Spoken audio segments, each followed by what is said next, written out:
नमस्कार। स्वागत है आपका इंडिया गेट टीवी पर। मैं हूं अजय सेतिया। मित्रों, कांग्रेस में भीतर ही भीतर एक मंथन चल रहा है कि अगर विपक्षी दलों को राहुल गांधी के नाम पर एतराज है तो प्रियंका वाड्रा का नाम आगे किया जाए। यह सुझाव बुरा नहीं है। कांग्रेस के नेता प्रियंका वाड्रा को एक दशक से कांग्रेस का तुर्प का पत्ता बताते रहे हैं। शायद अब यह तुर्प का पत्ता चलने का वक्त आ गया है। लेकिन मुझे मेरे एक मित्र ने याद दिलाया कि उत्तर प्रदेश विधानसभा के चुनाव में यह तुर्प का पत्ता इस्तेमाल हो चुका है। जब चुनाव से पहले यह फीलर फेंका गया था कि प्रियंका वाड्रा कांग्रेस का मुख्यमंत्री का चेहरा होंगी, तब एक पत्रकार ने उनसे ही पूछ लिया था कि कांग्रेस की तरफ से मुख्यमंत्री का चेहरा कौन होगा, तो प्रियंका वाड्रा ने कहा था कि मेरे सिवा कोई और दिखता है क्या।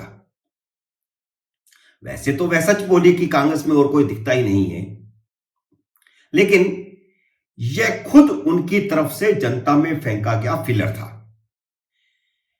लेकिन जब कोई रिस्पॉन्स नहीं मिला तो उन्होंने कुछ दिन बाद खुद ही कह दिया था कि वह तो मजाक कर रही थी, वह मुख्यमंत्री पद की उम्मीदवार नहीं है।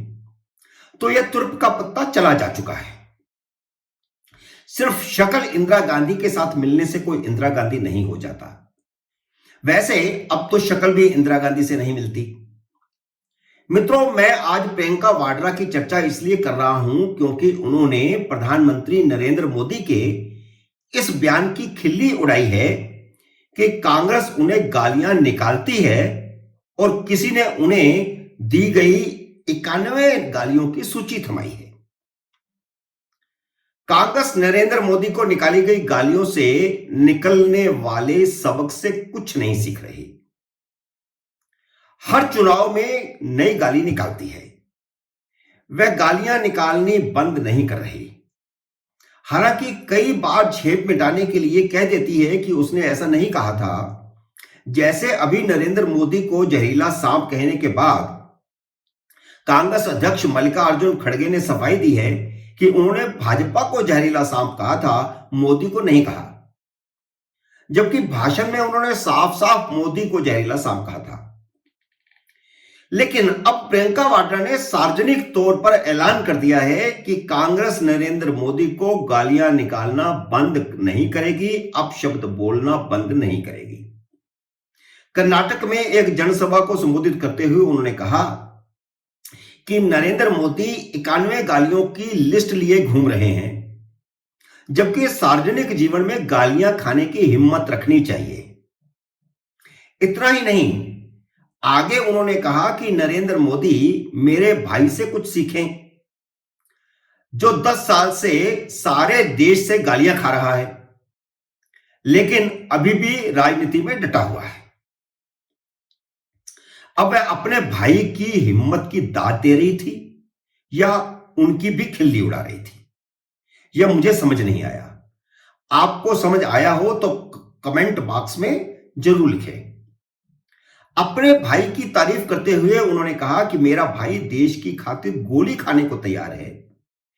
उनके सारे परिवार ने गोलियां खाई, लेकिन नरेंद्र मोदी पहले ऐसे प्रधानमंत्री हैं जो आपके सामने आते हैं और रोते हैं कि उन्हें गालियां दी जा रही हैं। वह आपका दुख सुनने की बजाय अपना दुख बताते हैं। मेरे परिवार ने गोलियां खाई, ये गालियां भी नहीं खा पा रहे। इस परिवार को कुछ आता हो या ना आता हो, बड़ी बड़ी बातें करनी खूब आती हैं।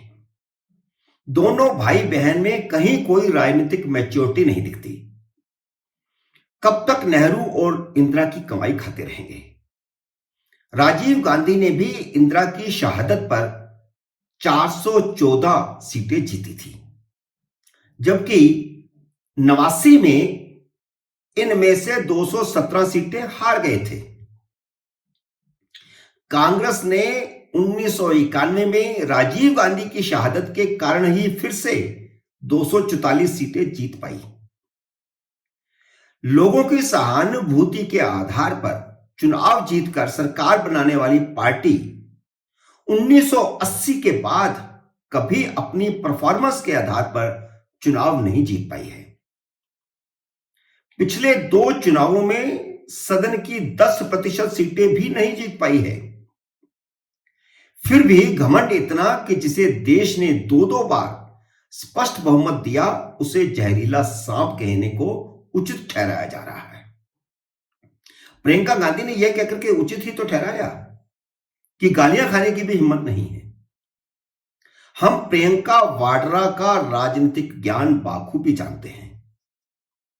सूरत की कोर्ट में जब राहुल गांधी को सभी मोदियों को चोर कहने पर सजा सुनाई गई थी, तो उसके बाद राहुल गांधी ने गांधी की समाधि पर धरना दिया था, जिसमें उन्होंने कहा था कि उन्हें सच बोलने की सजा मिल रही है।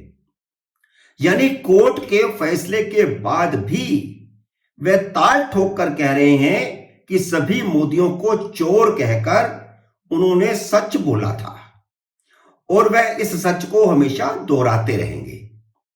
यह बात अलग है कि कोर्ट में दाएं बाएं देख रहे हैं। महात्मा गांधी तो जहां कहीं भी होंगे, इस सच को सुनकर माथा पीट रहे होंगे। लेकिन बात राहुल की नहीं है। उसी समय उसी महात्मा गांधी की समाधि के सामने प्रियंका वाड्रा का भाषण याद कीजिए। उस भाषण में वह मेरे पिता, मेरी मां, मेरी दादी, मेरा भाई, इसी पर अटकी रही थी। इस परिवार के लिए लोकतंत्र का मतलब परिवार ही है। मित्रों, उम्मीद है मेरा यह वीडियो आपको जरूर पसंद आया होगा। इसे लाइक और शेयर कीजिए, और अगर आपने मेरे इस YouTube चैनल को अब तक सब्सक्राइब नहीं किया तो कृपया सब्सक्राइब भी कीजिए और घंटी का बटन भी दबाइए, ताकि जैसे ही मेरा नया वीडियो आए आपको सूचना आए। मेरे नए वीडियो का करिए इंतजार। तब तक नमस्कार।